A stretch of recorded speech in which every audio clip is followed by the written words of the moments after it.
वक्रतुंड महाकाय सूर्यकोटी समप्रभ निर्विघ्नं कुरु मे देव सर्वकार्यसु सर्वदा. श्री गणेशाय नमः. तर पूजाच्या अगोदर गणपती रूपी सुपारीची मी पूजा करून घेतली ताईंनो. आणि हे माझे 12 महिन्याचे गुरुवार असते तर माता लक्ष्मीचे. तर हे आपला मुकुट जे आहे तर ते मी कोल्हापूरहून आणलं आहे बघा ताईंनो. कोल्हापूरला गेलते का त्यावेळेस खूप सुंदर मुकुट आहे.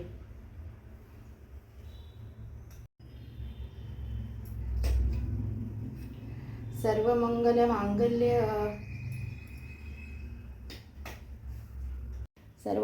मांगल्य शिवे सर्वार्थ साधिके शरण्ये त्र्यंबके गौरी नारायणे नमोस्तुते. ओम श्री महालक्ष्मी नमो नमः. ओम श्री महालक्ष्मी नमो नमः.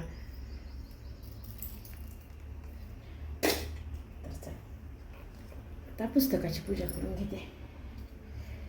ओम मंगल मांगल्ये शिवे सर्वार्थ साधिके शरण्ये त्र्यंबके गौरी नारायणे नमोस्तुते. श्री महालक्ष्मी नमो नमस्ते. ओम श्री महालक्ष्मी नमो नमस्ते.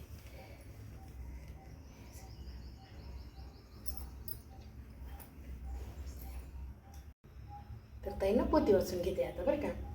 तर ही आपली महालक्ष्मीची पोती जसं की तुम्हाला माहीतच असेल. तर हे आपल्या मार्गशीर्ष महिन्यातल्या तर मी 12 महिने हे गुरुवार करते ताईनो. तर चला श्री गणेशाय नमः. हाय हॅलो मैत्रिणींनो, कशा आहेत सर्वजणी? मजेत ना? आणि मजेतच राहायचं. तर चला मी अलका मम्मीच्या चॅनलमध्ये सर्वांचं सर्वप्रथम स्वागत करते.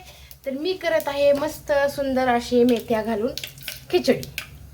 तर खिचडी कशी एकदम साध्या सोप्या पद्धतीची, कुठले मसाले नाहीत, काही नाही टाकायचे. टोमॅटो आणि गाजर एक मिनिट तुम्हाला दिसतंय का नाही माहीत नाही. बाकी काहीच घेतलं नाही, कांदा वगैरे काही नाही. छान अशी आपल्या पेशंट खाईल किंवा लहान लेकरू खाईल अशी हे पाहे गाजर. ह्याच्यातच इथं टोमॅटोमुळे दिसणं सुंदर असं टोमॅटो गाजर आणि भरपूर असा कढीपत्ता, हिरव्या मिरच्या, लसण खोबरं वगैरे काही घालायचं नाही आहे. मेथ्याची सपक अशी सुंदर खिचडी. आणि हे आपले टोमॅटो आणि गाजर पौष्टिक आणि सुंदर खिचडी. तर त्याच्यासाठी तांदूळ असे व्यवस्थित हे धुवून घेतले. तर मसुराची डाळ घातली. आम्ही मसुराच्या डाळीचा जास्त वापर करते ताईंना, चांगली असते म्हणजे आवडती पण आणि चांगली पण असते. तर असे धुवून घेतलेत व्यवस्थित असे तांदूळ वगैरे. आणि ह्याला लसण अद्रक काही नाही टाकायचं. फक्त जिरे मोहऱ्या भरपूर घालायच्या, हिरव्या मिरच्या भरपूर, कढीपत्ता घालायचा, मेथ्या घालायच्या आणि सुंदर अशी मस्त अशी खिचडी करायची. तूप टाकून खायची, एकदम छान नंबर 1 मध्ये लागते ताईंना. तर हे पहा फक्त हळदी घातली बरं का ताईंना ह्याच्यामध्ये. 1 मिनिट मला ना हळदी पण नव्हती घालायची बरं का ह्याच्यात. व्हाईटमध्ये छान लई मस्त लागती हो ताईंनो. चुकीनं मी हळदी घातली ह्याच्यात. आणि सोनूला ना बिना हळदीचं काल केली होती. तर तशी आज तिला तोंडातलं थोडंसं का आलंय ना, तर त्याच्यामुळे अशी केली. तोंड मी तेच म्हणते तुम्हाला सांगते ताईंनो की पेशंट असेल आता दिदीला आले तोंडातलं, त्याच्यामुळे मी अशी एकदम छान नंबर 1 मध्ये पाणी थोडंसं जास्त घालायचं ताईंनो. तर छान होती. हळद घालायचीच नव्हती, माझ्या लक्षातच नाही. हळद टाकली, आता काय करू. तर चला ह्याला टोपण लावून घेते. आणि 2 शिट्ट्या घ्यायच्या. थोडंसं अशी लूज अशी थोडीशी लूज राहिली का छान लागते बघा ताईंनो. तर ताईंनो आपली खिचडी झाली तयार. पण थोडीशी वाफ नाही घालवीत मी, तुम्हाला दाखवते ती पण कशी मस्त झाली. इतका सुंदर त्याचा स्मेल यायला आहे ना. आणि ही आहे आपली हरभऱ्याची भाजी. हे पहा ह्याच्यात बेसन पीठ मिक्स केले आहे ताईंनो मी. तर आईकडून आणली होती. आता झाली उगं थोडी राहिली, एकाच करणीची राहिली बघा. कारण सगळ्यांना खूप आवडती. हे पहा एवढीच राहिली आता. तर एवढी अजून एकदा करण्यासाठी ठेवली मी. तर राहू देते ती. तर आता हे अशी ह्याच्यात बेसन पीठ कालवून घेतले. तुम्ही कशी करतात ते पण सांगा. आणि ह्याच्यासोबत मस्त अशा आपल्या ह्या ज्वारीच्या 2 भाकरी आम्हाला दोघाला छान अशा. आणि ती खिचडी लेकरांना आम्ही बी खातात. पण एक सांगते की 2 भाकरी आणि ही भाजी मस्त कॉम्बिनेशन असते बरं का या भाकर भाजीचं. एकदम नंबर 1 मध्ये चवीला छान लागते. ह्याची वाफ गेली नाही अजून, थांबते जरा. तर हे पहा हरभऱ्याच्या भाजीसाठी मी काय केलं आहे बघा. मस्त भरपूर असा लसण कढीपत्ता भरपूर घातला आहे. थोडंसं तिखट थोडंसं जास्त उचलून घालायचं. आणि अशी तुरीची डाळ घालायची भिजवून. 1 नंबरमध्ये भाजी लागते बघा ताईंनो. मी थोडंसं तिखट जास्तीचंच घातले, कारण तिखट बी जास्त तिखट नाही आहे. आणि थोडंसं तिखट जास्त असेल ना तरची भाजी बी छान लागते बघा ताईंनो.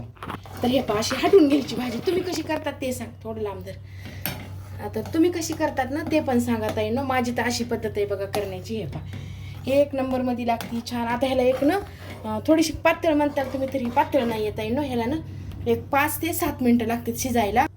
तर हे पहा आता इतकी पातळ राहत नाही ती, थोडीशी काशी घट्ट, कारण ह्याचं आता हे पीठ आपली भाजी शिजली पाहिजे ना ताई. हे पहा मस्त अशी छान सुंदर झाली भाजी काढून. तर बघा आता ह्याला शिजायला एक 5-7 मिनटं लागतेच असं कमी गॅसवर. ह्याला आता मस्त बघा कशी शिजायली बघा, तुम्हाला वरून दाखवते मी. बघा अशी कशी मस्त ह्या पहा छान शिजायली. गॅस बघा सिम गॅसवर ठेवायची अशी, तर 1 नंबरमध्ये भाजी होती आपली. तर हे पहा अशी खिचडी तुम्हाला जसं की म्हणलं ना ताईंनो की थोडीशी काशी लूज. हे पहा असं थोडंसं पाणी ह्याच्यात राहिलं पाहिजे. तुम्ही एकदा नक्कीच करून बघा. हे पहा खूप छान होती. थोडंसं वरून दाखवते मी तुम्हाला. हे बघू शकतात. लहान मुलं असतील तुमच्याकडं, घरात पेशंट असेल, तुमच्या घरात लहान मुलं असतील किंवा तुमच्या तोंडाला चव नसेल तर अशी खिचडी नक्कीच एकदा बनवून बघा ताईंनो. आणि तूप टाकून गरम गरम खायच्यासोबत शेंगदाण्याची चटणी घ्या तुम्हाला पाहिजे असेल तर, नसेल तर अशी पण खाऊ शकतात तुम्ही. तर ताईंना कशी वाटली रेसिपी कमेंटमध्ये सांगायला अजिबात विसरायचं नाही. आणि एकदा नक्कीच करून बघायची अशी खिचडी. आणि जर नवीन ताई असत्याल जॉईन झालेल्या तर माझ्या रेसिपी काय साध्या सोप्या असतात बरं का, कुठला तामझाम नसते बघा ताईंनो रेसिपीला, एकदम नॉर्मल असतात. तर चला आवडल्या माझ्या रेसिपी जर आवडत असत्याल तर लाईव्हला लाईक करा. हां तर बघा आपली भाजी हे पाहू शकतात अशी घट्ट होत चलती बघा. आता हे बघू शकतलं आहे का. हां तर खिचडी कशी वाटली आणि आपली भाजी कशी वाटली हे सांगण्यासाठी आपल्या कमेंटमध्ये कमेंट बॉक्समध्ये एक कमेंट करायची. आणि भाजी आणि खिचडी नक्कीच करून बघायची ताईनं. तर चला आवडला असेल व्हिडिओ, आवडला असेल तर व्हिडिओला लाईक करा, सबस्क्राईब करा. ह्या व्हिडिओचा इथंच एंड करते. सर्वांना श्री स्वामी समर्थ.